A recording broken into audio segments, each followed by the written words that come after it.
canton de Créon a été lourdement touché par des orages exceptionnels. Jean-Marie Darmian, le conseiller départemental, a pris l'initiative de réunir tous les maires du canton pour une rencontre de travail concrète en mairie de Sadirac. Une rencontre qui a permis de faire le point sur les besoins des communes diversement touchées par cet épisode météorologique. Puisque le sujet numéro 1 a été le relogement des personnes, et notamment celles qui se retrouvent privées de maisons ou d'habitations durant quelque temps. Le deuxième sujet qui concerne le département, c'est le problème essentiel des routes et des chemins et de rétablir la circulation le plus tôt possible et la sécuriser. Et enfin, le troisième point qui paraît essentiel et qui a été pris en charge par le département, c'est la suite qui va être donnée à toutes les demandes émanant à la fois des particuliers, à la fois des communes dans les prochaines semaines. La Pimpine apparaît pour beaucoup comme la coupable idéale. Qui est un lieu très agréable en d'autres temps, elle a commencé à se fâcher, mais... Pierre Buisseret, maire de Lignan.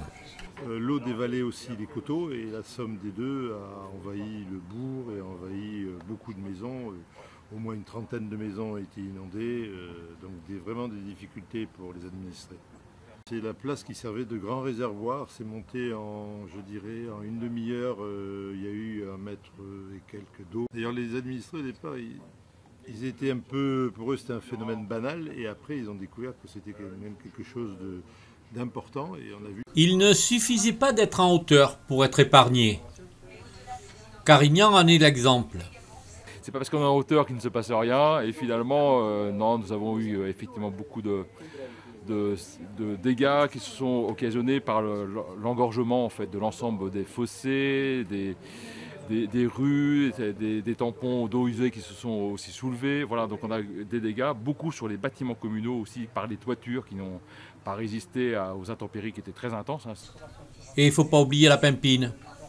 On a quand même quelques points durs, avec des éboulements qui se sont produits, avec des engorgements sur une grande plage de Citon le long de la Pimpine, où j'ai malheureusement des personnes qui ont beaucoup d'eau chez eux, qui redoutent beaucoup les événements qui vont se produire. C'est pas la première fois que ça leur arrive, mais là c'était conséquent.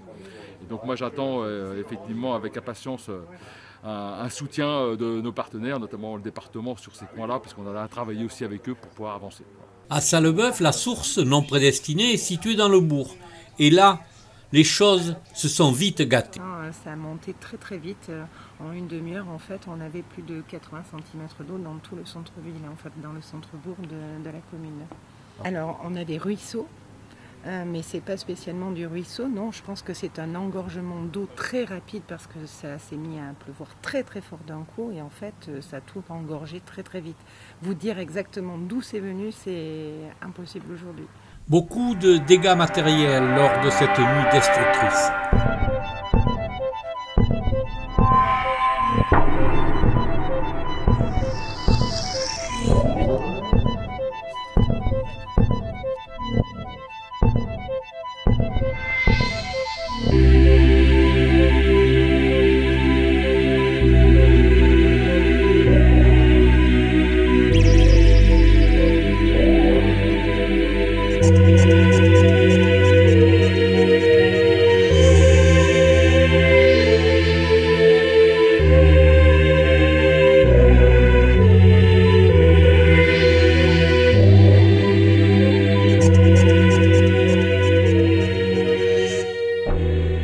Il faut retenir tout de même le comportement solidaire de nombreuses personnes. Il y avait des clubs associatifs qui étaient aussi présents, qui plutôt que de faire du tennis ont fait de la raclette, voilà, donc ils ont modifié leurs habitudes. En fait, il y a une solidarité immédiate qui se met en place et donc tout le monde se mobilise face à un événement qui est hors du commun.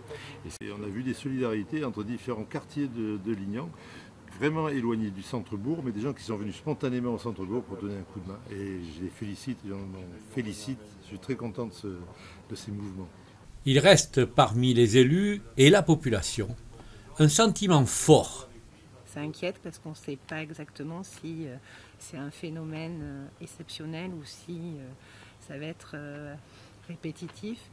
Alors si vous voulez savoir mon avis, je pense qu'il faut qu'on s'organise effectivement et qu'on soit opérationnel parce que je pense qu'on en aura d'autres.